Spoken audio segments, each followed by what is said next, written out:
오늘 본문은 후세가 다윗이 주었던 임무를 수행하는 과정을 그리고 있습니다. 다윗의 망명길에 함께하기 위해 찾아왔었던 다윗의 오랜 친구이자 오랜 신하인 후세를 다윗이 궁으로 돌려보내면서 임무를 주었었어요.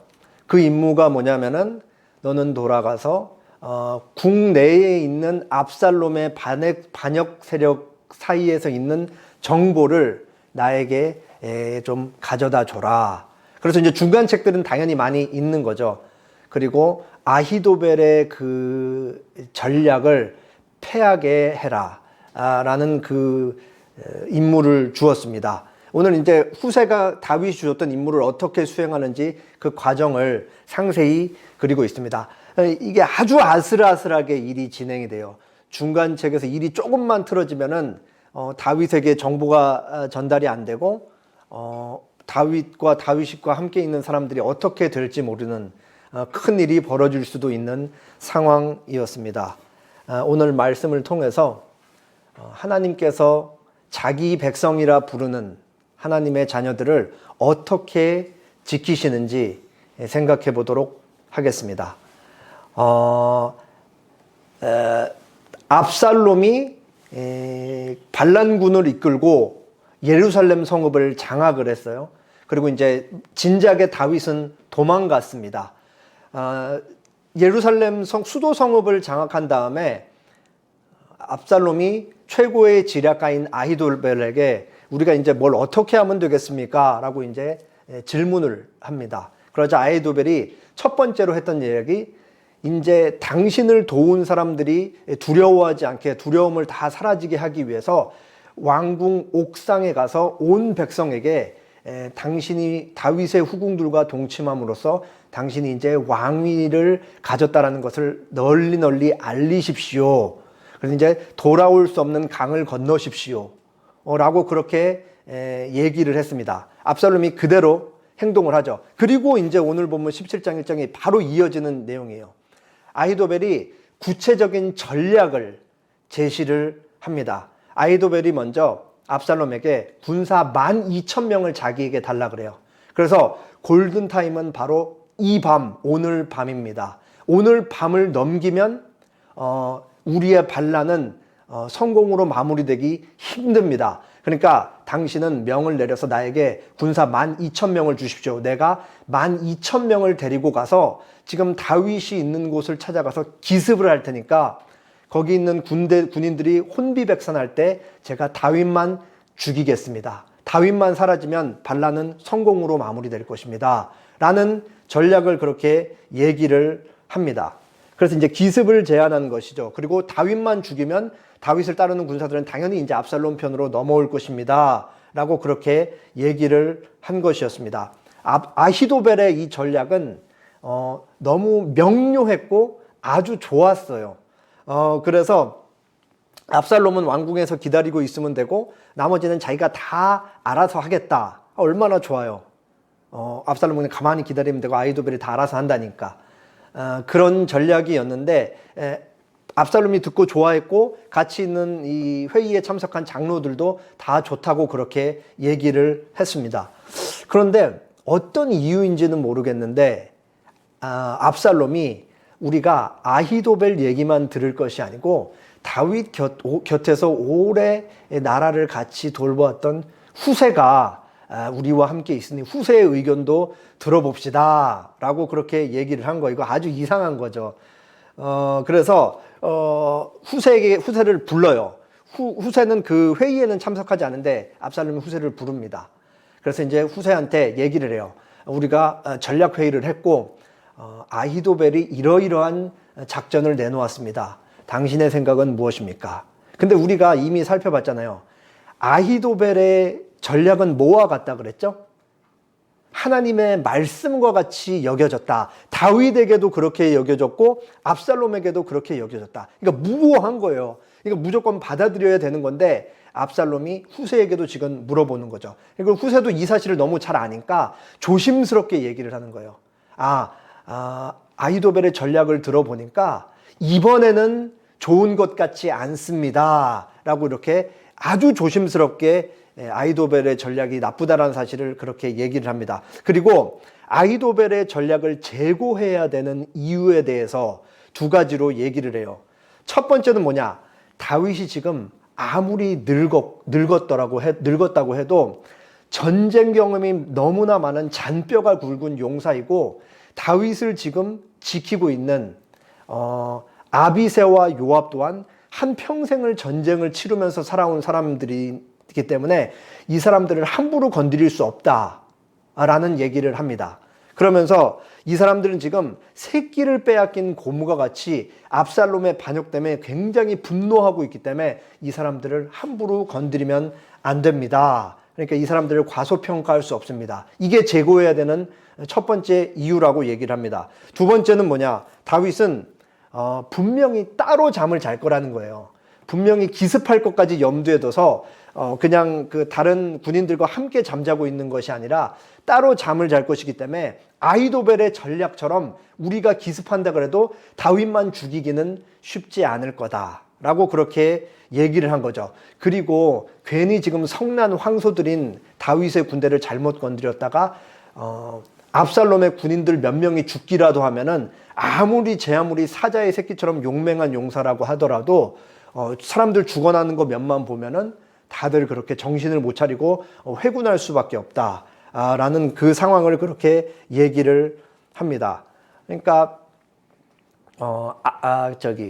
후세가 얘기한 거는 지금 저들이 망명하고 있고 숫자가 얼마 되지 않는다고 해도 얕잡아 볼 수 없다라는 사실을 그렇게 얘기를 했던 것입니다. 그러니까 제고해야 되는 이유를 말했죠. 그러니까 이제 뭐가 남았어요? 그러면 이제 대안을 제시해야 될 거 아니에요. 그래서 이제 후세가 자기의 전략은 뭐다라고 이렇게 얘기를 합니다. 11, 12, 13. 나는 이렇게 계략을 세웠나이다. 온 이스라엘을 단부터 브엘세바까지 바닷가의 많은 모래같이 당신께로 모으고 친히 전장에 나가시고 우리가 그 만날 만한 곳에서 그를 기습하기를 이슬이 땅에 내림같이 우리가 그 위에 덮여 그와 그 함께 있는 모든 사람을 하나도 남겨두지 아니할 것이요. 13절 같이 읽을게요. 또 만일 그가 어느 성에 들었으면 온 이스라엘이 밧줄로 가져다가 그 성을 강으로 뜯어져서 그것의 자금으로 하나도 비지 아니하게 할 것이니라 하네. 아히도벨이 낸 전략 대신에 후세가 낸 전략의 첫 번째 내용은 뭐예요? 용사의 수입니다. 그러니까 이스라엘 전체 최북단인 단에서부터 최남단인 브엘세바까지 군사를 최대한 많이 끌어모아서 우리는 다윗을 공격해야 합니다. 그러니까 12,000명, 아히도벨이 말한 12,000명으로 기습하는 것은 부족하다 이거예요. 최대한 많이 모아서 다윗을 찾아가야 됩니다. 그리고 아히도벨이 진두지휘하는 것이 아니라 압살롬 당신이 이 무수히 많은 병력들을 이끌고 가서 다윗을 무너뜨려야 합니다 라고 얘기를 했죠. 이 지점이 아주 압살롬에게 좋게 들렸을 거예요. 그리고 두 번째는 뭐냐? 다윗만 죽여서 되는 것이 아닙니다. 다윗과 함께한 사람들, 군인들 지금 한 약 1,500명 정도 될 텐데 이 사람들 모두 다 죽여야 됩니다 라고 그렇게 제안을 하는 거예요. 그리고 세 번째는 뭐냐? 혹시라도 다윗이 어느 성읍에 들어가서 숨어 있다고 한다면 우리가 이렇게 벌떼같이 많은 군사를 데리고 갔을 때 다윗이 성읍에 숨어 있다고 할지라도 밧줄로 그 성을 끌어다가 이렇게 우리가 하면은 그에 자갈 하나 남지 않을 정도로 우리가 다윗을 쥐잡듯이 잡아서 찾을 수 있을 것이다. 좀 과장을 한 거죠. 그러면서 결국은 많은 수로 우리가 밀어붙이면 우리는 승리를 할 수 있을 것이다. 무조건 승리할 것이다 라고 그렇게 얘기를 해요.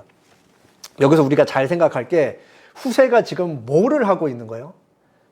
후세는 지금 자기가 명확히 뭐를 하고 있다는 걸 정확히 알고 지금 이런 얘기들을 하고 있는 거잖아요. 아히도벨이 낸 전략이 채택되지 않게 하고 자기가 낸 전략이 채택되게 하고 동시에 지금 그 다윗에게 뭐를 할 수 있는 시간을 벌어주고 있는 거예요. 도망갈 수 있는 시간을 최대한 벌기 위해서 이런 작전을 내고 있는 것입니다. 그리고 이제 후세의 대안을 들은 압살롬과 장로들의 반응을 14절에 이렇게 기록하고 있습니다. 압살롬과 온 이스라엘 사람들이 이르되 아렉 사람 후세의 계략은 아히도벨의 계략보다 낫다 하니 이는 여호와께서 압살롬에게 화를 내리려 하사 아히도벨의 좋은 계략을 물리치라고 명령하셨습니다. 최종적으로 채택된 전략이 아히도벨의 전략이었어요? 후세의 전략이었어요? 네, 후세의 전략이었죠. 이것도 이제 너무 신기한 일이에요. 왜 신기하냐? 지금 상황이 외부에 있는 적들이랑 싸우는 게 아니에요. 아버지의 세력과 아들의 세력 간의 내전이라고요. 그러면은 지금 왕위를 찬탈해서 반란을 성공적으로 이끌어야 하는 압살롬 입장에서는 뭐를 되게 중요하게 생각을 해야 돼요? 어쨌든 전쟁이 나면 사람이 죽는데 그 죽는 사람들이 다 우리 병력인 거잖아요. 그러니까 내전에서 사망자의 수를 최소화하면서 이 반란을 성공적으로 이끌어야 되는 게 최선인 거죠. 그러기에는 누구의 전략이 이보다 더 좋을 수가 없었어요. 아히도벨의 전략이 너무나 좋아요. 다윗만 잡아서 죽이면 다 넘어오니까 끝. 넘어져서 상식적으로 생각하면 아히도벨의 전략을 채택해야 너무나 맞는데 압살롬은 아히도벨의 전략을 채택하지 않고 후세의 전략을 채택을 했었던 것입니다. 아마도 정확히는 알 수 없지만 아까 잠깐 말씀드렸듯이 압살롬은 자신을 배제시키는 아히도벨의 이 전략이 마음에 안 들었던 것 같아요. 그래서 당신이 직접 이 벌떼 같은 많은 군인들을 이끌고 다윗을 쳐부숴야 합니다라는 후세의 전략을 취했던 것 같습니다. 후세 입장에서는 어떻게든 시간을 벌어주고 다윗이 예루살렘에서 최대한 멀리 도망가서 체력을 확보하고 군사들을 다시 정비한 다음에 전쟁을 벌이면 다윗이 필승한다라는 것을 이제 알고 있기 때문에 후세는 최대한 열심히 시간을 벌어주었던 것이고 아히도벨도 이 사실을 알고 있었던 거예요. 그런데 후세도 노련한 정치가이고 전략가인 게 지금 압살롬의 마음에 가득한 게 뭐예요? 허영심이에요. 허영심. 압살롬이 지금 어떻게 해서든 나는 아버지보다 훌륭한 왕이라는 것을 모든 사람에게 증명해 보이고 싶어하는 그 허영심으로 가득한 것이죠. 그러니까 이게 약점인 거를 후세가 잘 알고 거기를 공략하는 거예요. 그래서 당신이 직접 이끌고 가서 직접 당신이 아버지를 이김으로써 백성들에게 당신의 능력을 증명해 보이십시오 라고 이렇게 허영심에 막 부채질을 하고 그 지점을 파고들어서 공략을 했던 것이죠. 지금까지 얘기했던 건 인간의 관점이에요. 인간의 관점. 그런데 하나님께서는 너무 신기한 방식으로 상식적으로 생각하면은 아히도벨의 전략을 택하는 게 맞지만 후세의 전략이 채택되는 그 일의 결과를 이렇게 얘기하고 있습니다. 왜 그렇게 됐느냐? 이는 여호와께서 압살롬에게 화를 내리려 하사 아히도벨의 좋은 계략을 물리치라고 명령하셨습니다. 여기서 명령에 따라는 하나님이 그렇게 뜻하셨다라는 의미인 거예요. 그러니까 하나님이 지금 어떻게 일하고 계신지는 그 현실에 드러나지 않고 사람들은 이걸 인지하지 못하고 후세도 잘 몰랐을 거예요. 그럼에도 불구하고 하나님이 이 시간에 여기서 일하고 계셨다. 우리에게 굉장히 중요한 안목을 주는 대목인 거죠. 우리도 현실 세계에서 하나님이 우리의 삶 속에 어떻게 일하시는지 구체적으로 알지 못해요. 그럼에도 불구하고 하나님께서 인류의 역사를 다스리고 계시는 주권자이시고 한 사람의 인생을 책임지시는 개인사를 책임지시는 주권자라는 것을 여기서 우리가 알 수가 있는 것이죠. 그리고 우리에게 일어나는 일, 우리 주변에 일어나는 일들을 하나님이 일일이 다 개입하고 계시다라는 사실을 우리가 배울 수가 있는 것입니다. 후세는 일단 한시름 놨어요. 왜냐하면 자기의 전략이 채택됐기 때문이죠. 근데 그래도 아직 완전히 안심을 할 수 없어요. 왜냐? 자기가 빠져나가는 순간 압살롬이 다시 마음을 바꿔서 아히도벨의 전략을 채택할지도 모르고 뭐 어떻게 마음을 바꿀지 모르니까 그 후세는 빨리 나가가지고 이제 다윗에게 받았던 명령을 이제 이행하기 시작합니다. 그 다음에 누구한테 전달을 해야 돼요? 예루살렘 성읍 안에 있는 제사장인 사독과 아비아달에게 이 비밀 정보를 전달을 합니다. 그리고 사독과 아비아달은 이 후세로부터 받은 정보를 빨리 지금 광야 나루터 약속 장소죠. 접선 장소. 거기서 기다리고 있는 다윗한테 이거를 빨리 전달을 해야 돼요. 그래서 이 사독과 아비아달이 받은 정보를 여종에게 전달을 하고 이 여종은 누구에게 전달을 하냐? 사독과 아비아달의 아들들인 요나단과 아히마아스에게 전달을 합니다. 아히마아스와 요나단은 예루살렘 성읍 안에 있지 않고 성읍 바깥인 본문의 에느로겔, 예루살렘 성읍 바깥에 있는 어떤 사람들끼리 알고 있는 셈이었던 것, 셈. 거기서 지금 연락을 기다리고 있는 거예요. 그래서 이제 여종이 그 비밀 정보를 듣고 요나단과 아히마아스에게 전달할 때 압살롬의 종들에게 이거를 들킵니다. 이제 큰일 난 거죠. 그래서 압살롬의 종들이 압살롬에게 여기 이제 첩자가 숨어 있었다라는 사실을 전하고 이 아히마아스와 요나단이 이상한 행동을 한다라고 얘기를 하고 이 사람들을 막 쫓아갑니다. 그래서 이제 요나단과 아히마아스가 바후림이라는 지역에 어떤 사람 집에 들어가서 마른 우물 속으로 들어가서 숨어요. 근데 여러분 잘 생각해 보세요. 바후림이 어떤 지역이죠? 바후림? 지난주에 다윗이 망명길에 갈 때 바후림을 지나갔는데 거기서 시므이라는 지도자가 나와서 막 돌 던지면서 다윗에게 저주를 퍼부었잖아요. 바후림이 어떤 지역이라고요? 베냐민 지파에 속한 땅인데 반 다윗 세력, 그러니까 친사울, 과거에 사울을 옹호하고 두둔하는 베냐민 지파 사람들이 모여 살던 곳이 바로 바후림이라는 지역이에요. 그러면은 지금 다윗을 돕기 위해 요나단과 아히마아스가 우물에 숨어 있는데 거기 있는 사람이 자칫 말 잘못하면은 이 사람들 바로 잡혀갈 수 있는 상황인 거잖아요. 그런데 그 집에 있는 여인이 우물 위에 덮개를 덮어주고 거기에 이제 곡식을 쫙 뿌려놓은 거예요. 그래서 거기 사람이 숨은 거를 전혀 채지 못하게 이렇게 처리를 해줬던 거죠. 그리고 압살롬의 종들이 와서 혹시 여기 두 사람 지나가는 거 못 봤냐? 이렇게 물으니까 그 여인이 저기 시냇가를 지나갔습니다. 라고 해서 불이 나게 쫓아가죠, 이 사람들이. 그러나 찾을 수가 있어요, 없어요?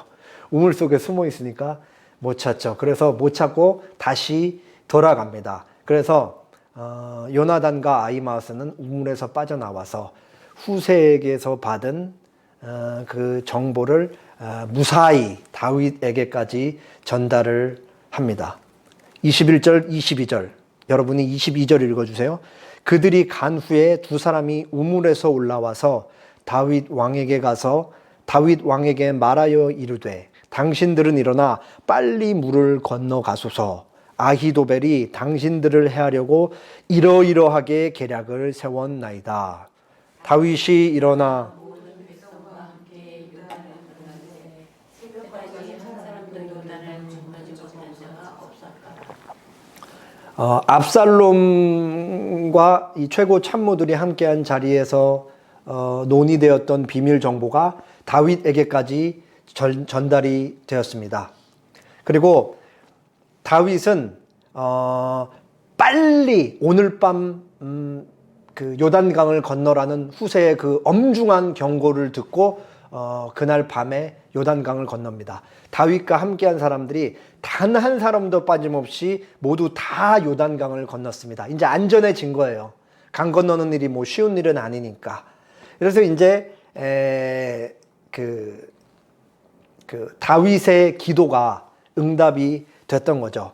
다윗이 망명하고 있을 때 어떤 그 사람이 와서 다윗에게 알렸었잖아요. 아히도벨이 당신의 뒤통수를 쳤습니다. 거기서 이제 다윗이 완전 깜짝 놀란 거죠. 왜냐하면 아히도벨은 너무 중요한 지략가니까. 그러면서 다윗이 그 자리에서 하나님 앞에 기도를 했잖아요. 하나님이여 기도드립니다. 아히도벨의 모략을 패하게 해 주십시오. 그리고 나서 얼마 지나지 않아서 누가 찾아왔어요, 다윗에게? 후세가 찾아죠, 후세가. 마치 하나님이 기도 응답을 해주시지 후세가 합류하겠다고 찾아온 거예요. 거기서 다윗이 후세를 돌려보내되 임무를 주면서 돌려보냈고 후세가 최선을 다해서, 이게 사실 좀만 생각하면 얼마나 불안한 요소가 많아요. 후세가 배신하면 어떡해요. 그리고 후세의 전략이 채택되는 것도 사실은 가능성이 거의 없는 것이고, 근데 후에는 열심을 다하고 그 결과 후세의 전략이 채택되고, 그래서 후세의 전달이 사독을 거쳐서 여종을 거쳐서 요나단과 아히마아스를 거쳐서 결국 다윗에게 오고, 다윗의 세력은 전부 다 요단강을 안전하게 건넜다. 이제 한 사람도 죽지 않게 되었다. 그 압살롬의 반란은 성공하지 않을 수 있는 가능성이 매우 높아졌다라는 것까지 가게 되는 것이죠. 이 다윗이, 하나님께서 다윗의 기도를 응답했다라는 사실이 왜 중요할까요? 하나님이 지금 누구 편에 서 있느냐를 명확하게 보여주기 때문인 것이죠. 하나님이 지금 누구와 함께하고 계신다고 성경은 말하고 있는 거예요. 압살롬이 아니라 다윗과 함께하고 계시다. 하나님이 다윗의 편을 들고 계시다라는 사실을 말해주고 있는 것입니다. 그리고 다윗의 기도가 응답되고 최고의 지략가 아히도벨은 비참한 최후를 맞습니다. 23절, 아히도벨이 자기 계략이 시행되지 못함을 보고 나귀의 안장을 지우고 일어나 고향으로 돌아가 자기 집에 이르러 집을 정리하고 스스로 목매어 죽음에 그의 조상의 묘에 장사되니라. 아히도벨이 자기의 전략이 채택되지 않고 후세의 전략이 채택되는 것을 보고 자기의 이제 집으로, 예루살렘을 떠나 자기 집으로 돌아가서 이제 자결을 했다라고 그렇게 얘기를 합니다. 아히도벨이 자결한 이유는 너무 당연하죠. 오늘 밤, 이 밤을 넘기면은 압살롬은 안 된다는 걸 너무 잘 아는 거예요. 사실 압살롬은 전쟁 경험이 전무하다라고 봐도 되죠. 다윗은 평생을 전쟁만 해오면서 살았던 이스라엘 왕, 아빗의 요압, 얼마나 거친 이 들의 사람들이에요. 평생 사람만 죽이면서 살았던 사람들인데, 이 사람들이 체력을 다시 회복하고 군사력을 재정비해서 압살롬의 세력과 다윗의 세력이 맞선다? 압살롬의 세력은 뭐 안 되는 것이 너무 자명하다. 그래서 이제 나는 잘못된 선택을 했고 압살롬의 반란은 실패로 끝이 나겠구나. 그러면 나도 이제 무사하지 못하다. 그래서 이제 스스로 삶을 마감하는 선택을 하게 됩니다. 이 아히도벨이라는 이름의 뜻이 뭐냐면 어리석음의 형제예요. 어리석음의 형제. 참 묘한 이름인 거죠. 왜냐하면 그는 평생을 이스라엘의 최고의 지혜 있는 자로 사람들한테 그렇게 역임을 받고 칭송을 받으면서 살았잖아요. 근데 인생의 마지막이 잘못된 선택을 하고 결국은 그의 지혜가 그를 어리석은 곳으로 잘못 오도하는 결과가 났습니다. 여기 이거를 보면은 사람이 제 아무리 똑똑해도 결국은 하나님의 뜻에 반대하는 지혜나 행동이, 지혜에 따른 그런 결과나 선택을 하면은 그거는 결국은 아무런 소용이 없다. 사람의 꾀가, 사람의 지혜가 어떻게 그 하나님의 뜻을 이길 수가 있겠어요? 하나님은 창조주시고 우리는 고작 피조물에 불과한데, 이 아히도벨의 죽음을 통해서 우리가 이런 사실을 읽을 수가 있습니다. 다윗은 요단을 건너서 결국은 이제 멀리 있는 마하나임까지 가게 됩니다. 그리고 아마 요단에서 마하나임까지는 이틀 정도 걸렸을 거예요. 다윗이 마하나임에 도착했을 때 압살롬은 전역에서 군대를 모으고 요단을 건넙니다. 그러니까 결국은 이 사실을 통해 우리가 알 수 있는 건 압살롬이 최종적으로 채택한 게 진짜 후세의 전략이었던 걸 알 수가 있죠. 그래서 이제 압살롬은 가서 길라 쪽에 다윗과 전쟁을 벌이기 위해 진을 칩니다. 그리고 다윗과 다윗의 세력이 다윗의 사람들이 마하나임에 가자 세 사람이 와서 다윗과 함께한 사람들을 공개해요. 그래서 보면은 뭐 어마어마합니다. 침상, 대야, 그릇, 밀, 보리, 볶은 곡식, 콩, 팥, 녹두, 꿀, 버터, 양, 치즈. 그래서 다윗이 잘 수 있고 쉴 수 있고 씻을 수 있는 모든 것들을 다 그렇게 제공을 받습니다. 이게 다윗에게는 굉장히 큰 위로가 됐겠죠. 하나님께서 사람을 보내주셔서 자기의 이 지금 망명을 지지하고 계시다라는 것을 깨달았기 때문에 큰 위로가 되었을 것입니다. 이 오늘 본문 읽으면은 참 이상한 점이 있어요. 압살롬이 수도 성읍을 장악했고 다윗은 도망가고 있잖아요. 근데 우리가 본문을 읽는데 불안하지가 않다는 거죠. 왜 불안하지가 않아요? 우리가 뒷내용을 알기 때문에 그러기도 하죠. 그런데 성경을 기록하고 있는 기자가, 성경 저자가 의도적으로 다윗은 지금 망명하는 중임에도 불구하고 하나님이 다윗을 하나하나 다 돕고 계시다. 사람들을 보내고 계시고 상황을 하나님이 개입하셔서 다 정리하고 계시다. 모든 것이 지금 다윗에게 유리한 쪽으로 흘러가고 있다. 현실은 분명히 망명이지만 하나님이 그렇게 돕고 계시고 다윗을 선하게 이끌어가고 계시다는 것을 계속해서 우리에게 알리고 있기 때문에 우리가 불안하지 않은 거예요. 결국은 다윗이 이기겠구나라는 것을 우리가 본문 내용만 봐도 알 수가 있는 것이죠. 다윗은 지금 노년기를 보내고 있어요. 아주 좋지 않은 범죄를 저질러서 하나님한테 혹독한 회초리를 맞으면서 이제 노년을 보내고 있죠. 그러나 하나님께서 다윗의 인생에 어린 시절부터 이 노인에 이르기까지 단 한순간도 다윗을 떠나지 않았다는 사실을 우리는 사무엘상부터 계속해서 보아왔습니다. 다윗이 어린 시절 자기 아버지의 양들을 돌보면서 들판에서 목동으로 지낼 때, 그리고 그 들판에서 양들을 돌볼 때 사자와 곰이 와서 양을 잡아갔을 때 다윗이 목숨 걸고 이 맹수들과 더불어 싸울 때, 그리고 청소년기가 돼서 다윗이 골리앗과 1대1로 싸우고 참전했을 때, 그리고 다윗이 오해를 받아 사울로부터 쫓겨서 망명생활하는 10년이라는 긴 시간 동안, 10년 좀 넘었긴 하지만 긴 시간 동안, 다윗이 블레셋에 망명해서 미친 척했을 때, 다윗이 무수히 많은 전쟁을 계속해서 치렀을 때, 그리고 다윗이 왕이 되어 나라를 다스렸을 때, 심지어 다윗이 밧세바 우리아와 같은 심각한 아주 극악무도한 죄를 지었을 때조차도 하나님은 다윗과 계속해서 함께 하시고 다윗의 범죄에 징계의 회초리를 대셨다는 사실을 우리가 익히 읽었습니다. 이거를 통해 우리의 지난 과거를 통해 하나님께서 우리를 어떻게 지켜오셨으며 우리와 어떻게 함께 해 오셨는가를 우리가 동일하게 읽을 수가 있는 것이죠. 왜 그래요? 다윗의 하나님은 다윗의 하나님이기만 한 것이 아니고 우리의 하나님이기도 하기 때문에 그렇습니다. 그리고 하나님께서 다윗과 함께 하실 뿐만 아니라 너의 전생애를 걸쳐서 내가 반드시 너와 함께 할 것이야. 네가 죽을 때까지, 그리고 죽음 넘어서까지 내가 너를 반드시 지킬 것이야 라는 것을 언약, 약속이라는 장치를 통해 그렇게 묶어두셨습니다. 우리 사무엘하 7장에서 봤죠.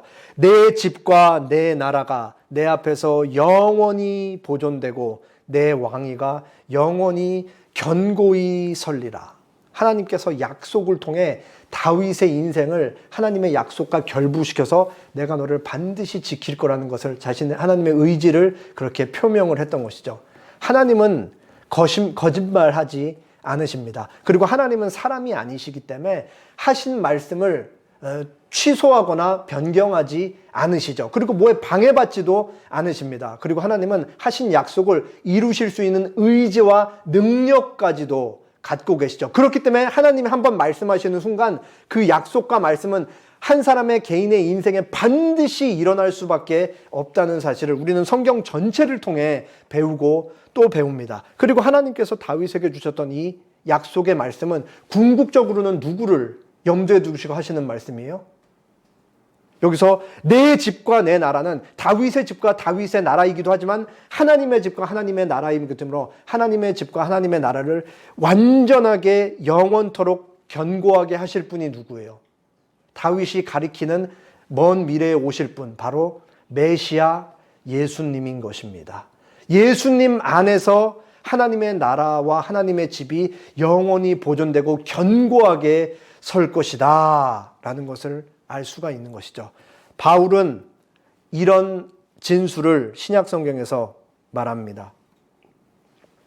에베소서 1장 3절에서 6절 찬송하리로다 하나님 곧 우리 주 예수 그리스도의 아버지께서 그리스도 안에서 하늘에 속한 모든 신령한 복을 우리에게 주시되 곧 창세전에 그리스도 안에서 우리를 택하사 우리로 사랑 안에서 그 앞에 거룩하고 흠이 없게 하시려고 그 기쁘신 뜻대로 우리를 예정하사 예수 그리스도로 말미암아 자기의 아들들이 되게 하셨으니 이는 그가 사랑하시는 자 안에서 우리에게 거저 주시는 바 그의 은혜의 영광을 찬송하게 하려는 것이라. 제가 빨간색으로 두꺼운 글자로 처리해 놨죠.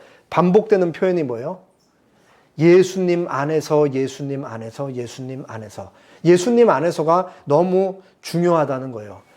청교도 신학자인 토마스 굿윈이라는 분이 하나님께서 우리를 의롭다, 너는 죄인이 아니고 의인이야 라고 하시는 것을 세 단계에 걸쳐서 그렇게 우리를 의롭다고 선언하신다 라고 신학적으로 얘기를 했어요. 너무 중요하니까 잘 들으세요. 첫 번째는 언제냐?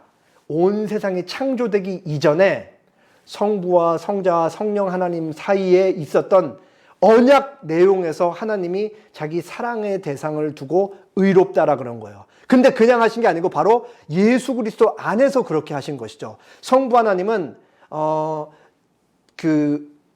자신들이 지은 죄로 인해 영원 형벌을 받을 수밖에 없는 대상들 중에 일부를 택하셔서 자신의 사랑의 대상으로 삼으시고 그들을 위한 구원 계획을 세우신 거예요. 그리고 성자 하나님이신 예수님께서는 하나님의 그 뜻을 받들어서 자발적으로 하나님이 사랑하는 대상을 나도 사랑하기 때문에 내가 저들을 위해서 죽겠다라고 자발적으로 그렇게 죽음의 자신을 내어주신다고 약조를 하셨던 것입니다. 그리고 성령 하나님께서는 하나님과 예수님의 그 택하신 그 모든 사람들에게 직접 내주하심으로써 그들에게 하나님의 사랑과 그리스도의 은혜를 알리심으로써 내가 저들을 반드시 구원에 이르게 하겠다. 이게 삼위 하나님 사이에 영원전에 있었던 언약의 내용인 거예요. 그러니까 영원 전부터 이미 하나님은 의롭다고 할 사람들을 미리 정해 놓으셨다라는 사실을 우리가 알 수 있는 거죠. 그게 어디에서? 바로 예수님 안에서 그렇게 하셨다는 거예요.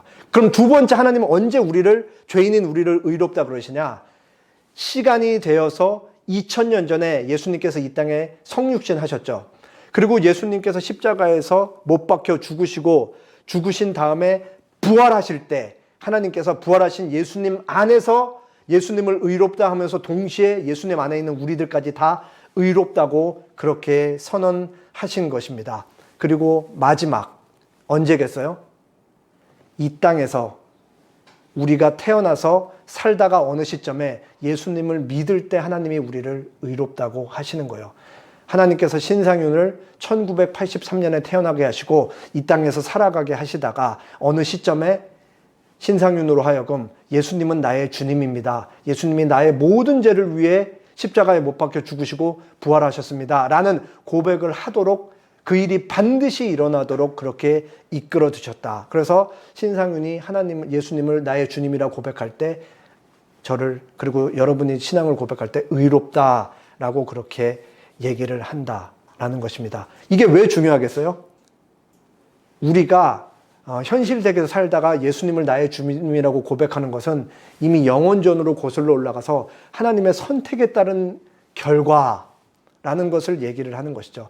그렇기 때문에 우리의 구원이 확실할 수밖에 없다라는 거예요. 우리가 살아가면서 예수님을 주님이라고 고백하는 이 중차대한 사건은 우리 인생에 있어서 반드시 일어날 수밖에 없는 사건이었다라는 것을 우리에게 알려주는 것이죠.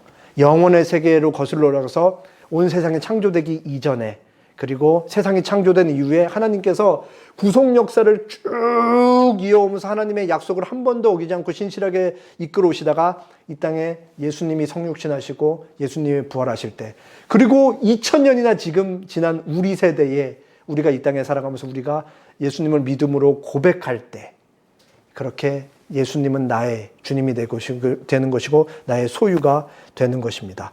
우리가 예수님 안에 있다라는 말은 우리가 예수님 안에 있다라는 말인데 그것은 곧 예수님과 우리가 하나로 연합되어 있다라는 의미입니다. 그리고 예수님과 우리가 하나로 연합되어 있다라는 말은 하나님께서 우리와 예수님을 하나로 완전히 묶으셔서 예수님의 운명과 우리의 운명이 결국은 같을 수밖에 없도록 그렇게 만드셨다는 것이죠. 예수님이 죽음을 이기시고 부활해서 하나님 보좌 우편에 가셨듯이 우리도 반드시 예수님의 본향이자 우리의 본향이신 하나님과 영원한 삶으로 초대받았다라는 사실, 예수님이 우리보다 먼저 가셨듯이 우리도 반드시 그 나라에 갈 거라는 사실을 예수님의 그 운명과 우리의 운명을 하나로 묶어놔셨다라는 사실을 우리에게 가르치고 있는 것입니다. 그렇기 때문에 하나님께서 우리를 섭리적으로 돌보신다라는 사실은 너무나 당연한 거예요. 왜? 하나님께서 우리의 아버지이시기 때문에 그렇습니다. 로마서 8장 32절 다 같이 읽겠습니다. 자기 아들을 아끼지 아니하시고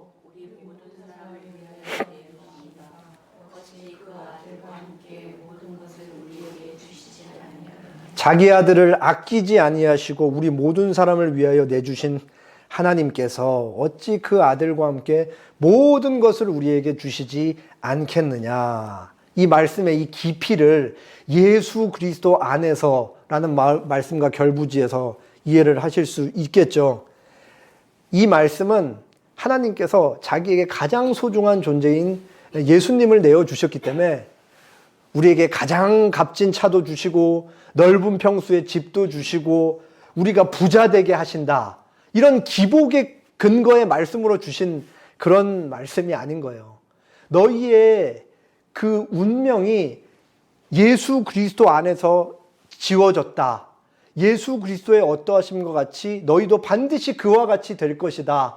라는 것을 하나님께서 자신에게 있는 전부를 내어주심을 통해 내가 너희를 이토록 사랑한다라는 사랑 고백인 것이죠. 그렇기 때문에 우리의 인생에 모자랄 것이 없다. 하나님이 자신의 전부를 내어주셨는데 우리가 먹고 사는 것쯤이야 하나님께서 어떻게 가만히 모른 척하고 그렇게 하실 리가 없다라는 것을 우리에게 얘기하고 있는 것입니다. 그렇기 때문에 우리의 삶의 시작과 우리가 요람에서부터 무덤에까지 삶의 시작과 끝까지 하나님께서 모든 것을 다 계획하시고 지키시고 보호하심으로써 우리는 영원한 하나님의 품 곁에 안전하게 그렇게 안기게 될 것이다 라는 것을 성경이 얘기하고 있는 것입니다. 블링거 목사님, 스위스 2세대 종교개혁자이시고 제가 여러 차례 소개했죠. 그리고 이제 스위스의 이제 그 국가 신앙 고백서로 책텐된 제2스위스 신앙 고백서에서 섭리 파트에서 그 블링거 목사님이 이렇게 고백하셨습니다. 아마 제가 설교 때 한 3-4번 정도 인용했던 것 같은데 제가 늘 가슴에 새기고 있는 거예요. 아마 계속해서 소개를 앞으로도 할 것입니다. 만일 우리가 만사 모든 일을 하나님께서 섭리로 다스리시도록 맡겨두면 그것으로 충분하다. 우리는 어떤 일을 가지고 걱정하지 않아도 된다. 모든 사물의 끝을 지정하신 하나님께서 매사의 시작과 더불어 그 일의 목표에 이르기까지 방도도 정해놓으셨기 때문입니다. 그러니까 시작과 끝이 다 하나님의 손에 달려 있으니까 우리가 걱정할 것은 한 개도 없다라는 의미인 것입니다. 다 함께 기도하겠습니다.